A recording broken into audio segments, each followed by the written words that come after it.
Hey guys, welcome back to Brain on a Bike. Today I'm starting a new series of maintenance videos that I'm going to be doing for my motorcycle.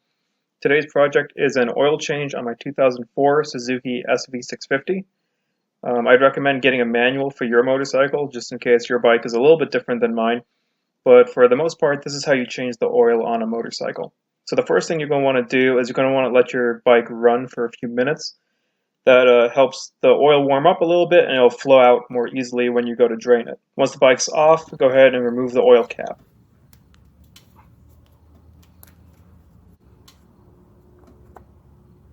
Now this isn't a good sign. This chocolate milky looking oil on the inside of the cap is actually a sign that engine coolant is probably leaking into the oil, which is not a good thing. Once I drain the oil, I'll be able to see how bad it looks. Something that's going to be very helpful is to make sure the bike is standing up straight. If you have a center stand, you can use that, but I don't, so I'm using a rear stand to hold the bike up from the swing arm. Now make sure you have your oil catch pan under the drain plug, and just use your ratchet or your wrench to loosen the plug.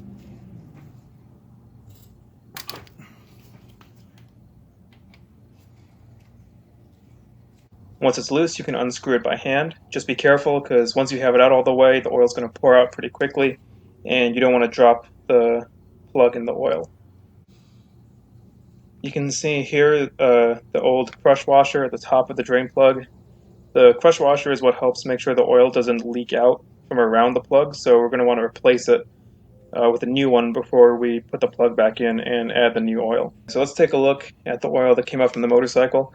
It does look kind of chocolate milky, but not too bad. I am a little concerned, so I'm going to take some photos of it and send them to my friends and see what they think. The other thing you want to look out for when you drain your oil is to see if it has any metal flakes floating around in it. If it does have a lot of metal flakes, or if it looks really shiny from metal in it, that would mean you have a really serious problem with metal being ground away on the inside of the engine. So my friends took a look at the pictures I sent, and they said it might be a slight coolant leak because it's not too creamy looking. But they also said that since my bike was sitting in the garage all winter and it's barely been used this year, it could just be some condensation that collected in the engine and mixed in with the oil. If I had time right now, I would change out the rubber O-rings that separate the coolant from the oil, but I'm actually in the middle of moving, so I'm just going to finish the oil change and I'll just keep an eye on it and see if the problem continues happening. I'm going to put the drain plug back in the engine so I don't lose it while I work on changing the oil filter. You don't have to change the filter every single time you change the oil, but it only costs a few dollars for these filters, so I figured I'd go ahead and change it anyway. To remove the old oil filter, you'll either need an oil filter wrench or one of these attachments for your ratchet. If you're using one of these tools, make sure that it's the right size for the filter that's on your bike.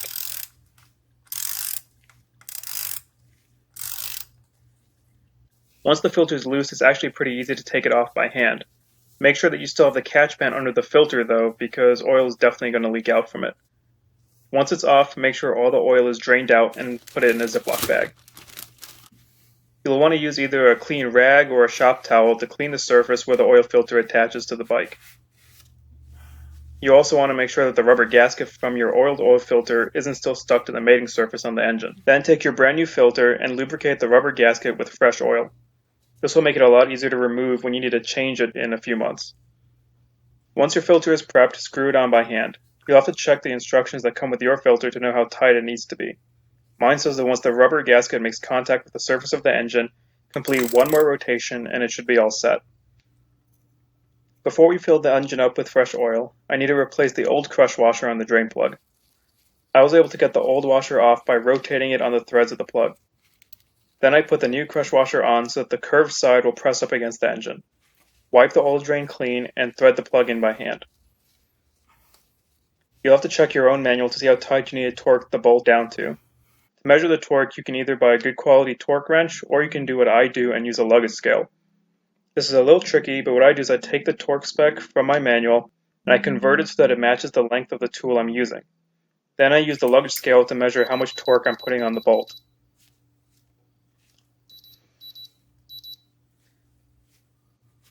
Once everything is snug, make sure you use a rag to clean around the oil plug and the oil filter so we can check for leaks after we add the new oil.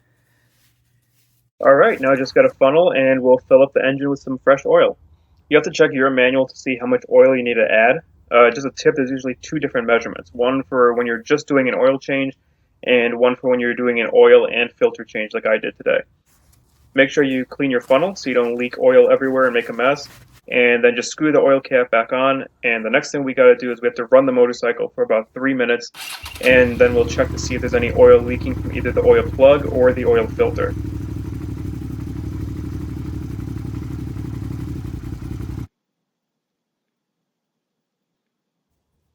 And as you can see, there's no leaks, so we're all good. So we'll just let the bike cool off for a few minutes and then we'll check the oil level. I took the bike off the stand and then I just balanced it upright and took a photo of the oil level. If you have a friend with you, they can just hold the bike while you look through the sight glass at the oil. Just make sure that you let the bike sit and cool off for a few minutes before you check it. When I first looked at it, the oil was above the full line, which was kind of concerning to me. But after a few more minutes, the oil settled down and it's perfect. The other thing that's a really good idea is to take either a silver Sharpie or an automotive pen and write the mileage on the oil filter so it's easy to look back and check when the last oil change was done, and it'll be easy to remember when you need to do another one.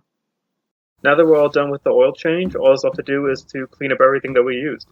It's very important to properly dispose of the old oil. You don't want to dump it in the ground or throw it in the trash because the stuff's actually really bad for the environment.